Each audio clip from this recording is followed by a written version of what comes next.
బులెటిన్ల ముందుగా హెడ్లైన్స్. రెండో రోజు కలెక్టర్ల సదస్సుకు హాజరైన CM Chandrababu, deputy CM Pawan Kalyan. వైసీపీకి మరో షాక్, మాజీ మంత్రి అవంతి రాజీనామా. సీఎం కప్ క్రీడా పోటీలు ప్రారంభం. రెండో రోజు కలెక్టర్ల సదస్సుకు హాజరైన CM Chandrababu, deputy CM Pawan Kalyan, మంత్రులు, అధికారులు 6 నెలల పాలనపై వివిధ శాఖల పనితీరుపై సమీక్ష చేసి దిశానిర్దేశం చేయనున్న ముఖ్యమంత్రి.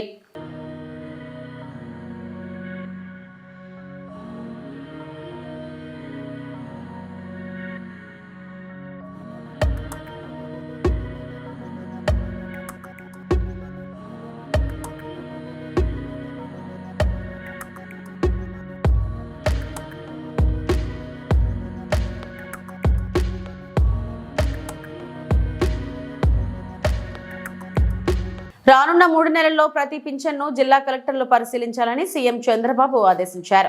చాలా మంది అనర్హులకు పింఛన్లు వెళుతున్నాయని మంత్రి నాదెండ్ల మనోహర్ చేసిన వ్యాఖ్యలకు ఆయన ఈ విధంగా స్పందించారు. సచివాలయంలో రెండో రోజు కలెక్టర్ల సదస్సులో సీఎం మాట్లాడారు. ఉపాధి హామీ పథకాన్ని డిమాండ్కు అనుగుణంగా నిర్వహించాలన్నారు. 100 రోజుల పనిదినాలు సరిగా నిర్వహిస్తే మెటీరియల్ కాంపోనెంట్ వస్తుందని చెప్పారు. కానీ పనిదినాలు మెటీరియల్ కాంపోనెంట్ను పూర్తి చేయలేకపోతున్నారని సీఎం అన్నారు. పల్లె పండుగలో 14.8% పనులు చేశారన్నారు. ఇంకా నెలన్నర సమయమే ఉందని గుర్తు చేశారు.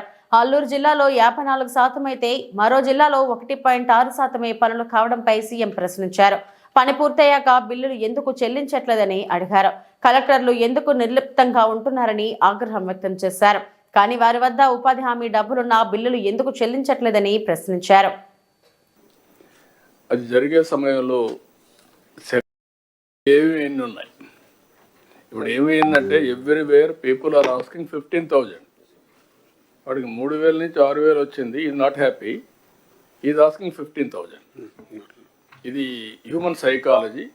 బట్ మన ఉద్దేశం ఏంటంటే కంట్రీలో ఎక్కడ ఇవ్వలేదు 15,000, ఎక్కడా ఇవ్వలేదు. ఏ అకేషన్లో కూడా ఇవ్వలేదు. మంత్కి 6,000 కూడా లేదు. 2,000, 1,500, 1,750. హైయెస్ట్ వచ్చి మన తర్వాత 2,250 హర్యానా సార్. ఫిజికలీ డిజేబుల్డ్ కావచ్చు, లేకపోతే మొత్తం పర్మనెంట్గా మంచం మీద ఉండొచ్చు. కానీ వాళ్ళు ఇచ్చేదంతా కూడా 700, 800, 1,000 రూపాయలు ఇస్తున్నారు. సో మనం ఒక హ్యూమన్ యాంగిల్ జోడించాం. ఆ హ్యూమన్ యాంగిల్ ఇచ్చినప్పుడు ఎగ్జాక్ట్గా ఆ డిజేబుల్డ్ కూడా మేనేజ్ చేసి సర్టిఫికేట్స్ ఇప్పించేస్తున్నారు. అది తప్పు. డిజేబుల్డ్ అంటే వాళ్ళు పని చేయలేక ఇంకొక అటెండెంట్ 24 గంటలు వాళ్ళకు ఉంటారు. ఆ హ్యూమన్ ట్రాజడీ ఇవ్వాలి అని 15,000 చేశాం. ఆ 15,000 చేసిన తర్వాత అలాంటి వాళ్ళు కాకుండా రాంగ్ ఎగ్జాంపుల్స్ కనపడే కొందికి ప్రాబ్లం ఉంది. రెండోది ఫిజికలీ హ్యాండిక్యాప్డ్ పేరుతో ఫిజికలీ హ్యాండిక్యాప్డ్ కాని వాళ్ళు తీసుకుంటున్నారు. ఇప్పుడు 5% మీరు చెప్పినట్లు అవి కూడా ఉన్నాయి. ఎస్. ఇప్పుడు దీంట్లో డమ్ అండ్ డఫ్ నాకు వినపడదు, అది ఎవడు ప్రూవ్ చేయలేరు. They are all drawing that money. 6,000 రూపాయలు ఇటువంటి ఉన్నాయి. నాకు ఇప్పుడు ఏంటంటే మీరు అందరూ కూడా గుర్తుపెట్టుకోవాల్సింది, భవిష్యత్తులో ఒక ఎలిజిబిలిటీ పెట్టినప్పుడు క్లియర్ కట్గా ఎలిజిబిలిటీ ఉంటే కరెక్ట్గా అసెస్ చేయగలిగితే ఇంకా హార్ట్ బర్నింగ్ ఉండదు, హ్యాపీనెస్ ఉంటుంది. నాకు రాందాని బాధ కాదు, ఇన్ఎలిజిబుల్ పర్సన్కి వచ్చిందని నాకు బాధ. అతనికి ఎవరు రికమెండ్ చేశారు, లేదంటే ఏదో వచ్చాడు మ్యానిపులేట్ చేశారు అనేది ఆ హార్ట్ బర్నింగ్ ఉంటుంది. I don't want to create that heart burning. That is the beauty of technology now. మీరు గుర్తుపెట్టుకోండి, physical technology hybrid model career అది వర్కౌట్ చేయడం మాట్లాడు. Sir, out of 563 sir, 233 are disabled sir. 5 are in the category of 15,000 pension sir, and 1 is in the category of 10,000 pension. That is where you have to a percentage ప్రకారం work out చేయాలి చేద్దాం చెప్తాను. Career. Thank you sir. మీకు ఒక idea వచ్చింది. Slide number 8 please. As far as SHG is concerned, sir, as per the Honorable Chief Minister's instructions in multiple meetings, the department has developed a transition plan, sir. Now, as of now, the entire focus in the last 25 years in SHG movement has been on savings and taking bank linkage and giving that money back to the banks as repayment. So from savings, there has to be an action plan to move to income generating activities, sir. So on that also, department has worked out an action plan, though it is at present, we only know the direction and it is a kind of a aspirational kind of an action plan, but we do have a clarity on the action plan, sir, as per which overall movement of the SHG movement has to shift from only saving to income generating activities, sir, savings to income. And for that also, income categories also has been divided. We have to move the SHG ladies to who are non-lakhpatis. That means their income is less than 1 lakh to the category of 1 lakh to make them lakhpatis, sir. And they remain lakhpatis when their income is from between 1 lakh to 10 lakh rupees. And the moment their income touches 10 lakh rupees, they have to be made part of. Rajamahendravaram వాసుల మరో కల నెరవేరింది. దేశ రాజధాని ఢిల్లీతో నేరుగా air connectivity ప్రారంభమైంది. న్యూఢిల్లీ నుంచి రాజమహేంద్రవరానికి తొలి విమానం వచ్చింది. ఇండిగో తొలి సర్వీసులో కేంద్ర మంత్రి రామ్మోహన్ నాయుడు, ఎంపీలు పురంధేశ్వరి, ఉదయ్ శ్రీనివాస్ ఢిల్లీ నుంచి రాజమండ్రి వచ్చారు. రన్వేపై ల్యాండ్ అయిన ఇండిగో ఎయిర్ బస్ కు ఉమ్మడి తూర్పుగోదావరి జిల్లా ప్రజా ప్రతినిధులు, విమానాశ్రయ సిబ్బంది స్వాగతం పలికారు. రాజమండ్రి వాసులకు ఇది మర్చిపోలేని రోజని పురంధేశ్వరి అన్నారు. త్వరలోనే ఇక్కడి నుంచి మరిన్ని ప్రాంతాలకు కనెక్టివిటీ పెంచుతామని కేంద్ర మంత్రి రామ్మోహన్ నాయుడు తెలిపారు. దానితో పాటు కనెక్టివిటీ కావచ్చు, వీటన్నిటిని కూడా పెంచాలనే ఆలోచనతో చంద్రబాబు నాయుడు గారు కూడా ఎప్పటికప్పుడు గైడ్ చేయడం జరుగుతుంది.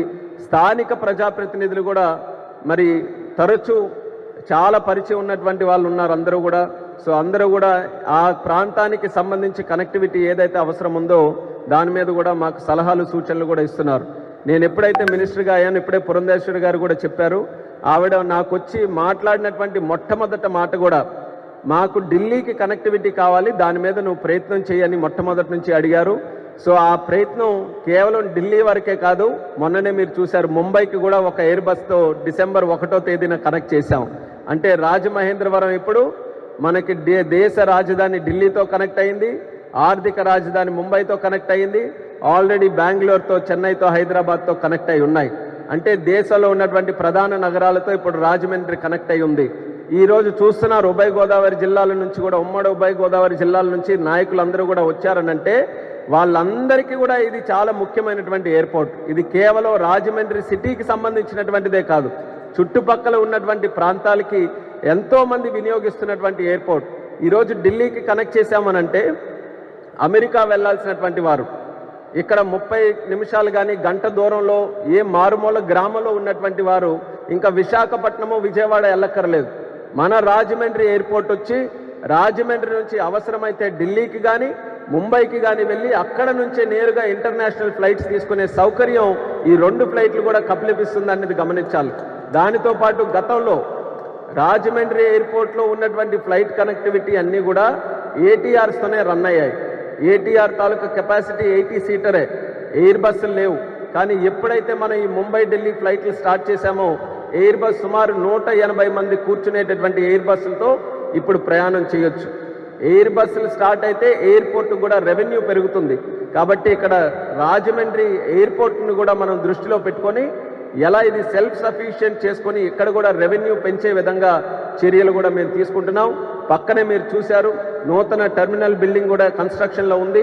విత్ ఇన్ ఏ ఇయర్ అది కూడా పూర్తి చేసి రాజమండ్రి ప్రజలకి అప్పచెప్పడానికి అన్ని చర్యలు కూడా మేము తీసుకుంటున్నామని ఆ టెర్మినల్ బిల్డింగ్ తరఫున కూడా తెలియజేస్తున్నాం. 3 నెలల క్రితం వచ్చి రివ్యూ కూడా దాని తరఫున చేశాం. అయితే ఈరోజు ఈ ఫ్లైట్ అయితే అయిపోయింది. మేడం గారు అడిగినట్టు ఆ ఫ్లైట్ గురించి అడిగారు, ఆ ఫ్లైట్ చేసాం, ఆయన కూడా తీసుకొని వచ్చాం. సో నెక్స్ట్ ఇంకేం కావాలో ఆ లిస్టు కూడా రాసుకున్నాం. అందులో మొట్టమొదటి ఆవిడ కూడా చెప్పారు తిరుపతికి ఒక ఫ్లైట్ కావాలి రాజమండ్రి నుంచి అని. అలాగే తిరుపతితో పాటు ప్రధాన కేంద్రాలు మన భారతదేశంలో వారణాసి కానీ, షిరిడి కానీ, అలాగే జైపూర్ కానీ, గుజరాత్లో అహ్మదాబాద్ కానీ ఇలాంటి నగరాల వ్యాపార రీత్యా కూడా చాలా మంది ఇక్కడ నుంచి ప్రయాణం చేస్తుంటారు. వాళ్ళకి ఎటువంటి అసౌకర్యం లేకుండా డైరెక్ట్ కనెక్టివిటీ ఆ ప్రాంతాలకు ఇవ్వాలని కూడా కోరడం జరిగింది. నేనున్నంత వరకు కూడా సివిల్ ఏవియేషన్ మినిస్టర్గా ఖచ్చితంగా ఎంత అవకాశం ఉంటే రాజమండ్రికి అంత ప్రయారిటీ బేసిస్ మీద కనెక్టివిటీ పెంచడానికి పూర్తి సహాయ సహకారాలు అందిస్తానని కూడా ఈ సందర్భంగా తెలియజేస్తున్నాను. విశాఖపట్నం కొంత చూసుకుంటే స్వార్థం ఉండొచ్చు, నేను అక్కడ ఉత్తరాంధ్ర వాసిని కాబట్టి అక్కడ ఇచ్చేయడానికి, కానీ అటువంటి స్వార్థాలు ఏవి పెట్టుకోకుండా మన రాష్ట్రంలో ఉన్నటువంటి అన్ని ఎయిర్పోర్ట్లు మీరు చూడండి, 5 నెలల్లో విశాఖపట్నం నుంచి కొత్త ఫ్లైట్లు స్టార్ట్ చేశాం, విజయవాడ నుంచి కొత్త ఫ్లైట్లు స్టార్ట్ చేశాం, తిరుపతి నుంచి ఢిల్లీకి కూడా ఫ్లైట్ లేకపోతే ఢిల్లీకి ముంబైకి స్టార్ట్ చేశాం, కడప నుంచి కూడా ఫ్లైట్లు స్టార్ట్ చేశాం, ఈరోజు రాజమండ్రి నుంచి కూడా ఫ్లైట్లు స్టార్ట్ చేశాం. ఏ ఎయిర్పోర్ట్ను కూడా విడిచిపెట్టకుండా అన్ని ఎయిర్పోర్ట్లను కూడా సరి సమానంగా చూసుకొని ముందుకు నడిపించే ప్రయత్నం నా తరపున నేను చేస్తున్నాను. దానికి పూర్తి సహాయ సహకారాలు అందిస్తున్నటువంటి ప్రతి ఒక్కరికి కూడా నా మనస్ఫూర్తిగా అభినందనలు మరొకసారి ఈ సందర్భంగా తెలియజేసుకుంటూ, పశ్చిమ గోదావరి జిల్లా తణుకు ఎమ్మెల్యే ఆర్మిల్లి రాధాకృష్ణ క్యాంప్ కార్యాలయంలో మీడియా సమావేశం నిర్వహించారు. ఈ సందర్భంగా ఎమ్మెల్యే రాధాకృష్ణ మాట్లాడుతూ కూటమి ప్రభుత్వం ఏర్పడి 6 నెలలు పూర్తయింది. అభివృద్ధి సంక్షేమంతో పాటుగా ఒక సురక్షితమైన పరిపాలన అందించడం జరిగింది. 5 లక్షల మంది ఉద్యోగుల కల్పన ఈ 6 నెలల్లో జరిగింది. రాష్ట్ర రాజధాని విషయంలో 3 ముక్కలాట ఆడి రాజధాని లేకుండా చేసిన ప్రభుత్వం వైసీపీ. డ్వాక్రా మహిళలకు వడ్డీ లేని రుణాలు 5 లక్షల నుండి 10 లక్షలకు పెంచింది. గతంలో గంజాయి ప్రతి గ్రామంలోని ఏరులై పారింది. మన ప్రభుత్వం వచ్చిన తర్వాత శాటిలైట్ విధానం ద్వారా వాటిని నాశనం చేస్తుంది. కనీస స్థానాలు సాధించకుండా ప్రతిపక్ష హోదా ఇవ్వాలని బ్లాక్మెయిల్ చేస్తున్న వైసీపీ తణుకు నియోజకవర్గంలో సంక్షేమ అభివృద్ధి కలిపి 226 కోట్ల రూపాయలు అందించామన్నారు. ఈరోజు గంజాయి రాష్ట్రంలో విచ్చలవిడిగా ఎక్కడ చూసినా గంజాయిని ఏరులై పారించినటువంటి పరిస్థితి మనందరం కూడా చూసాం.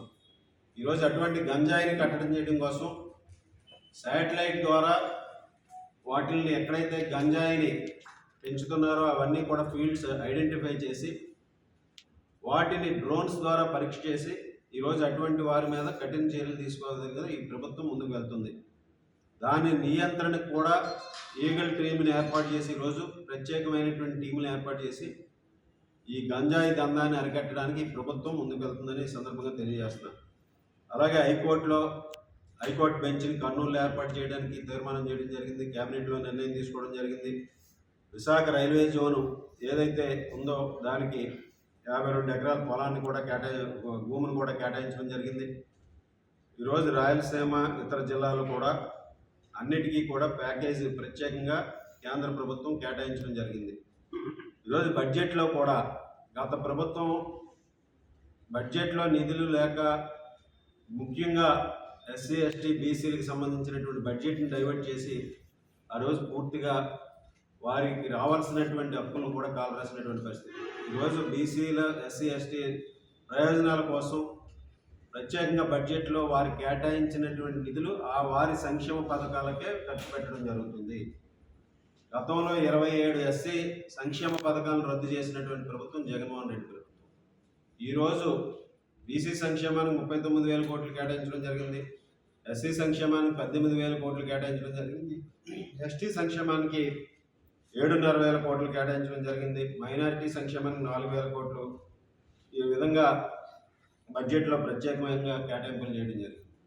ఈరోజు మనం అందరం కూడా చూసాం, జగన్మోహన్ రెడ్డి వైనాట్ 175 అని ఏ విధంగా గతంలో చెప్పారో ఈరోజు ఆయన చేసినటువంటి నిర్వాహకం పట్ల ఈ రాష్ట్ర ప్రజలందరూ కూడా 11 సీట్లకి జగన్మోహన్ రెడ్డిని పరిమితం చేసి ఒక వార్నింగ్ ఇచ్చినప్పటికీ కూడా ఈరోజు ప్రజల పక్షాన్ని నిలబడకుండా అసెంబ్లీకి రాకుండా కేవలం తేడేపల్లి ప్యాలెస్కే పరిమితం అవుతున్నటువంటి పరిస్థితి మనందరం కూడా చూడొచ్చు.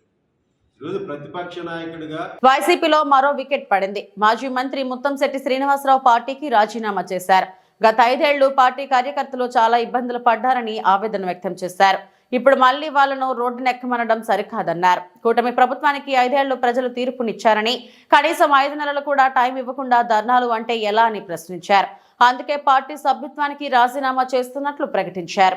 నేను ఇప్పుడు ఈ నిర్ణయం తీసుకున్న సడన్గా కారణం ఏంటంటే, ఏ ప్రభుత్వం వచ్చినా కొత్త ప్రభుత్వం వచ్చినప్పుడు ప్రభుత్వానికి కనీసం 1 సంవత్సరం టైం ఇవ్వాలి. మనం 1 సంవత్సరం కూడా టైం ఇవ్వకుండా మనం 6 నెలల నుంచే మనం వెళ్ళి మన ప్రజలను మళ్ళీ ఇబ్బంది పెడతాం, లేకపోతే నాయకులను ఇబ్బంది పెడతాం, కార్యకర్తలను ఇబ్బంది పెడతాం అనేది కరెక్ట్ కాదు అని నేను భావించి నిర్ణయం తీసుకోవడం జరిగింది. ముఖ్యంగా 5 సంవత్సరాలు ప్రభుత్వం అధికారులు ఉన్నా కూడా వైఎస్ఆర్సీపీ పార్టీ కార్యకర్తలు చాలా ఇబ్బందులు పడ్డారు. ఎందుకంటే అంతా వాలంటీర్స్ నడిపించారు. కార్యకర్తలకు కానీ నాయకులకు కానీ ఏమీ గౌరవం అనేది లేదు, పొలిటికల్గా కానీ ఫైనాన్షియల్గా కానీ.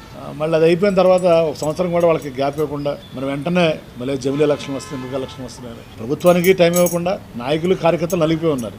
మళ్ళీ వాళ్ళకు కూడా మనం టైం ఇవ్వకుండా మళ్ళీ రేపటి నుంచి మనం ధర్నాలు చేయండి అని చెప్పడం అనేది ఎంతవరకు కరెక్ట్. పార్టీ విధానం అనేది 175 మంది ఎమ్మెల్యేలు, 175 ఇన్ఛార్జీలు ఉంటే 175 మందిని కన్సల్ట్ చేసి మన పార్టీ ముందుకెళ్ళాలి కార్యక్రమాలు. అంతేగాని ఏదో బ్రిటిష్ గవర్నమెంట్ రూల్ చేసినట్టు బ్రిటిష్ వాళ్ళు చూడండి, వాళ్ళ డెసిషన్స్ అని అక్కడ తీసుకునేవాళ్ళు, ఎక్కడ లండన్లో తీసుకుని ఆ డెసిషన్ మనకి పంపిస్తే ఇంప్లిమెంట్ చేసేవాళ్ళు. ప్రజాస్వామ్యబద్ధంగా లేకుండా నిర్ణయాలను ఏకపక్షంగా తీసుకుని వాటిని మీరు అమలు చేయండి అని చెప్పడం కరెక్ట్ కాదు.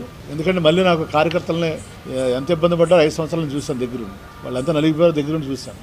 వాళ్ళని ఇప్పటికీ కనీసం ఒక మీటింగ్ పెట్టి పలకరించకుండా వాళ్ళని అసలు ఏం జరిగింది, ఎలా జరిగింది అని చెప్పకుండా మళ్ళీ మీరు ధర్నాలు చేయండి, గొడవ చేయండి అని చెప్పడం ఎంతవరకు కరెక్ట్. అది అన్నింటి కాకుండా ప్రభుత్వం ఆర్థిక ఇబ్బందుల్లో ఉంది, కొత్త ప్రభుత్వం వచ్చింది, ప్రజా తీర్పులు ఇచ్చినప్పుడు ఆర్థిక ఇబ్బందులు ఉన్నప్పుడు మనం ఏదో అప్పుడే కొంపలంటుకున్నట్టు ప్రజలు 5 సంవత్సరాల తర్వాత డిసైడ్ చేస్తారు వాళ్ళు సూపర్ 6 అమలు చేశారా లేదా, వాళ్ళు ఇచ్చినటువంటి మేనిఫెస్టో అమలు చేశారా లేదా అనేది పీపుల్ విల్ డిసైడ్. 5 ఏళ్ళు కాదు కదా, 5 నెలలు కూడా అయినా టైం ఇవ్వకుండా వెంటనే మీరు ధర్నాలు చేయండి, రాస్తారోకులు చేయండి, ఇచ్చేయండి, అది చేయండి అనేది మంచి పద్ధతి కాదు. ఎందుకంటే రాష్ట్రం అభివృద్ధి చెందాలంటే వాళ్ళ కేంద్రం దగ్గర కానీ రాష్ట్రం దగ్గర కానీ ఒక లిమిటెడ్ నిధులు ఉన్నాయి. మనకు పెట్టుబడులు రావాలి. పెట్టుబడులు రావాలంటే ఏంటి, ఒక స్థిరమైన ప్రభుత్వం ఉంటేనే పెట్టుబడులు వస్తాయి. 10 ఏళ్ళు టీఆర్ఎస్ పరిపాలించింది కాబట్టి హైదరాబాద్ ఆ మాత్రం అభివృద్ధి చెందింది. మన వాళ్ళు ఏమైనా రాష్ట్రం విడిపోగానే మనకి హైదరాబాద్ ఇది అయిపోతుంది అది అయిపోతుందని చెప్పాడు, కానీ ఉల్టా అయింది. హైదరాబాద్ సూపర్ డెవలప్ అయింది, మనం ఏమో డెవలప్ చేసుకోలేదు. హైదరాబాద్ ఎందుకు డెవలప్ అయిందంటే 10 ఏళ్ళు స్థిరమైన ప్రభుత్వం ఉంది కాబట్టి. కాబట్టి ఇక్కడ కూడా మనం స్థిరమైన ప్రభుత్వం ఉంటే ఒక రాజధాని వస్తుంది, పెట్టుబడులు వస్తాయి, అభివృద్ధి వస్తుంది. సరే మన రాజకీయ విధానాలు వేరవచ్చు, మన అధికారం కోల్పోయిన బాధ ఉండొచ్చు, and at the same time రాష్ట్ర అభివృద్ధిని కూడా మనం దృష్టిలో పెట్టుకోవాల్సినటువంటి బాధ్యత ఉంది. కానీ మనం ఇలా ప్రతిదానికి రాజకీయ ప్రయోజనాలే పరమావధిగా మనం ముందుకెళ్ళడం అనేది ఎంతవరకు కరెక్ట్ అనేది నాకు అర్థం కాక, అది దానికోసం అడ్జస్ట్ కాక నేను ఈ రోజున దానితోపాటు నా వ్యక్తిగతంగా కూడా 5 సంవత్సరాలు నా జీవితాన్ని కుటుంబాన్ని కూలిపోయి దూరం ఉండడం జరిగింది. సో నాకు ఆ సమస్యలు కూడా ఉన్నాయి కాబట్టి మన పార్టీ అధ్యక్షులు జగన్మోహన్ రెడ్డి గారికి మరి నా వ్యక్తిగత కారణాలతోటి ఈ రాజకీయాలకి ప్రస్తుతం దూరంగా ఉండాలని నిర్ణయం తీసుకోవడం జరిగింది. మరి దానికి భీముల నియోజకవర్గ ఇన్ఛార్జ్ బాధ్యతలు కానీ మరి వైఎస్ఆర్ కాంగ్రెస్ పార్టీకి ప్రాథమిక తిరుమల శ్రీవారిని నటి రాధికా శరత్ కుమార్, అల్లు అర్జున్ సతీమణి స్నేహారెడ్డి దర్శించుకున్నారు. గురువారం వీఐపీ ప్రారంభ విరామ దర్శన సమయంలో వారు వేర్వేరుగా స్వామివారి సేవలో పాల్గొన్నారు.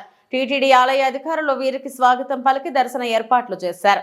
దర్శనం అనంతరం వీరికి రంగనాయకుల మండపంలో పండితులు ఆశీర్వచనం చేసి స్వామివారి తీర్థ ప్రసాదాలను అందజేశారు.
జయశంకర్ భూపాలపల్లి జిల్లా కాటార మండలం ధన్వాడ గ్రామంలోని శ్రీ దత్తాత్రేయ స్వామి దేవాలయంలో మంత్రి శ్రీధర్ బాబు దంపతులు ప్రత్యేక పూజలు నిర్వహించారు.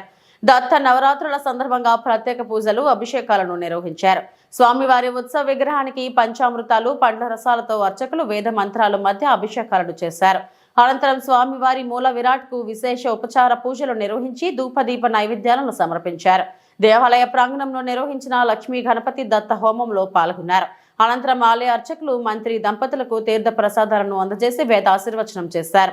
వివిధ ప్రాంతాల నుంచి భక్తులు దేవాలయానికి విచ్చేసి దత్తుని సేవలో తరించారు. రాష్ట్ర ప్రజలంతా నిండు నూరేళ్లు ఆరోగ్యాలతో ఉండాలని, దత్తాత్రేయ స్వామి ఆశీస్సులు ప్రతి ఒక్కరిపై చూపాలని వేడుకున్నట్లు మంత్రి శ్రీధర్ బాబు తెలిపారు.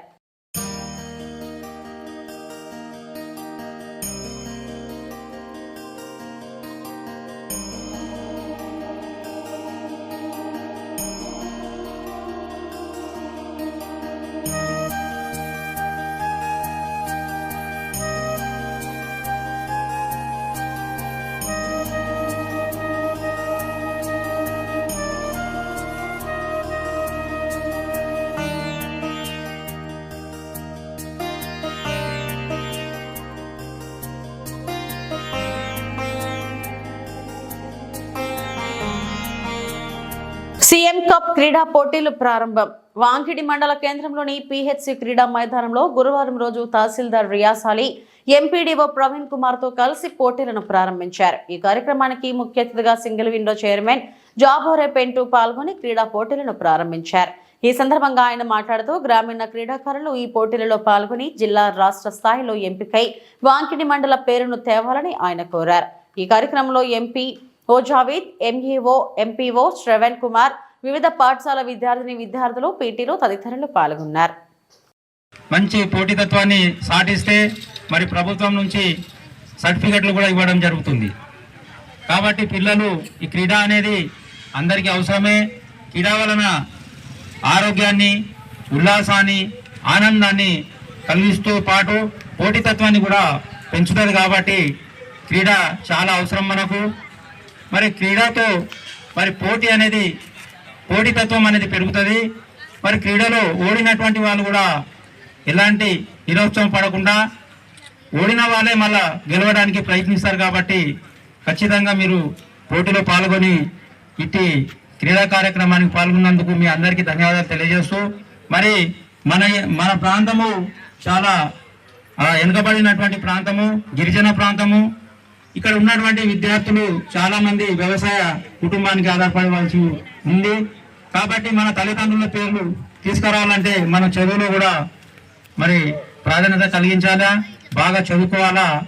మంచి మంచి మంచి ఒక ఐఏఎస్ కానీ, ఐపీఎస్ కానీ, ఎంఆర్ఓ, ఎంపీడీ కానీ ఇలాంటి సాహసం చేసినట్లయితే మరి మీ తల్లిదండ్రులకు మంచి పేరు తీసుకొస్తూ, అదేవిధంగా మండలంలో ఉన్నటువంటి ఎంఆర్ఓ, ఎంపీడీఓ కానీ ఈ మండలానికి కానీ మంచి పేరు తీసుకురావాలని మీరు మనస్ఫూర్తిగా కోరుకుంటూ ఈ కార్యక్రమానికి మమ్మల్ని మరీ ఆహ్వానించినటువంటి అధికారులకు మరీ నేను మనవి చేస్తూ ఇంతటితో ముగిస్తున్నాను.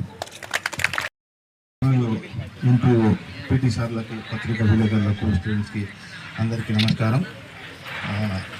ఈరోజు ప్రభుత్వం తరఫు నుంచి ఏర్పాటు చేసిన ప్రోగ్రామ్ని మీరందరూ వచ్చి సక్సెస్ఫుల్ చేయాలని, మంచి ప్రైజ్ తెచ్చుకోవాలని, మంచిగా చదువుకోవాలని కోరుకుంటున్నా.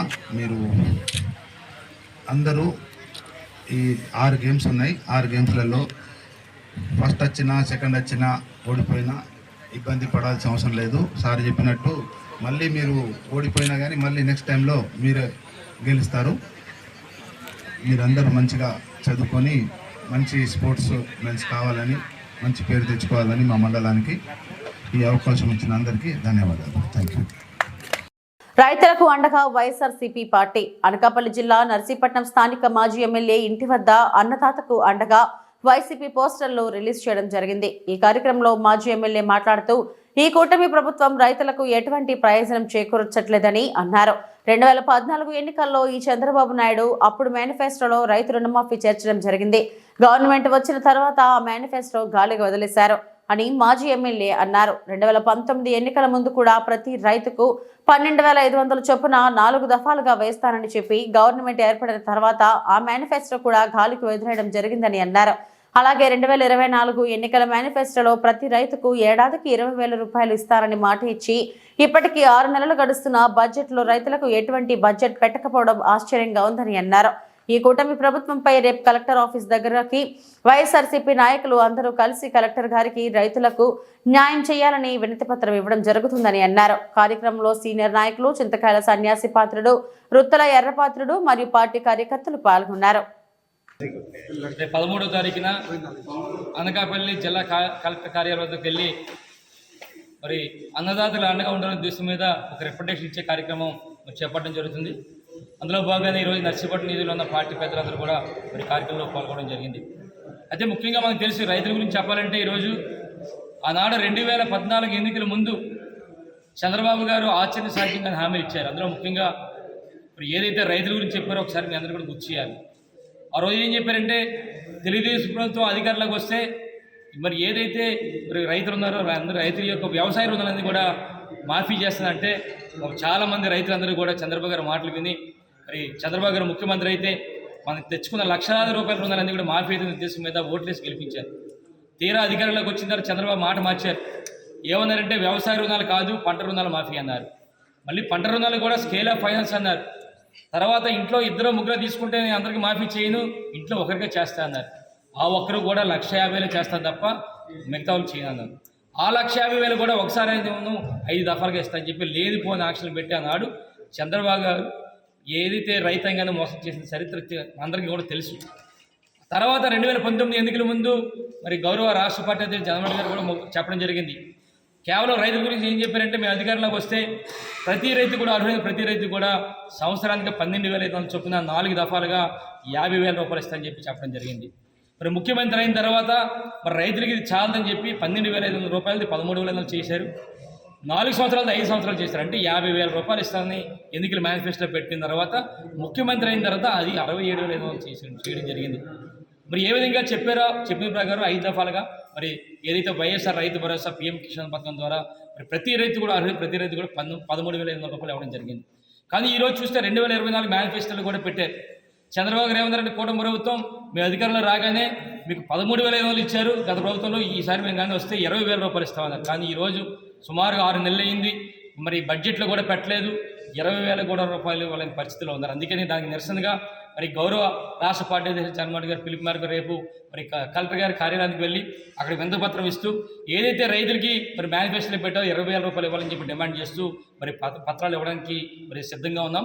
రేపు నర్సీపట్నం నుంచి వందలాది మందిగా మా పార్టీ నాయకులు పార్టీ పెద్దలందరూ కూడా వెళ్ళి ఆ కార్యక్రమం విజయవంతం చేస్తామని చెప్పి సందర్భంగా తెలియవస్తూ నమస్కారాలు తెలుపుకుంటాను. జై జగన్. చెన్నై షాపింగ్ మాల్ సందడి, సినీ నటి మీనాక్షి చౌదరి జోరు. పశ్చిమ గోదావరి జిల్లా తాడేపల్లిగూడెం ప్రముఖ సినీ నటి లక్కీ భాస్కర్ హీరోయిన్ మీనాక్షి చౌదరి తాడేపల్లిగూడెంలో గురువారం ఉదయం సందడి చేశారు. చెన్నై షాపింగ్ మాల్ ప్రారంభోత్సవానికి ఆమె విచ్చేశారు. పట్టు చీరల విభాగాన్ని ఆమె ప్రారంభించారు. తొలుత వినాయకునికి పూజలు జరిపారు. తాడేపల్లిగూడెం శాసనసభ్యులు బోలశెట్టి శ్రీనివాస్, స్వచ్ఛ Andhra Pradesh corporation chairman Kommareddy Pattabhiram, Telugu Desam party incharge Vallavala Mallikarjunarao, Babji, Tadepalligudem chamber of commerce and industries అధ్యక్షుడు ఈతకోట భీమశంకర్రావు, తాతాజీ, ఆంధ్రప్రదేశ్ ఆదివాసీ సంఘం తాడేపల్లిగూడెం గౌరవ అధ్యక్షులు మారం వెంకటేశ్వరరావు, చెన్నై షాపింగ్ మాల్ యాజమాన్యం జనార్దన్ రెడ్డి, మరి వెంకటరెడ్డి, మారం గిరీష్, గంధం సతీష్, పద్మనాభుని మురళి, పాలూరి వెంకటేశ్వరరావు, ఎరుబండి సతీష్, తాడేపల్లిగూడెం పట్టణ సర్కిల్ ఇన్స్పెక్టర్ సుబ్రహ్మణ్యం తదితరులు పాల్గొన్నారు. అంటే ఇప్పుడు ఆఫర్స్ అంటే 99 రూపీస్ ఆఫర్ స్టార్ట్ ఉంది. అండ్ ప్రతి ఫ్యామిలీ మెంబర్కి ఇక్కడ మీకు ఒక మెటీరియల్ దొరుకుతుంది. అది చిన్నపిల్లలకి, జెంట్స్కి, లేడీస్కి, అందరికీ ఇక్కడ వన్ స్టాప్ డెస్టినీ. ఇంత ప్రేమ చూపిస్తున్నందుకు చాలా చాలా చాలా సంతోషంగా ఉంది. Thank you so much.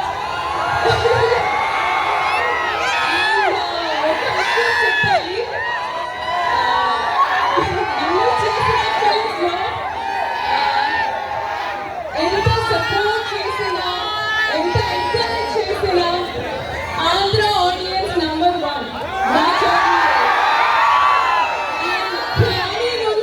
కిలాడి నుంచి హిట్ గుంటూరు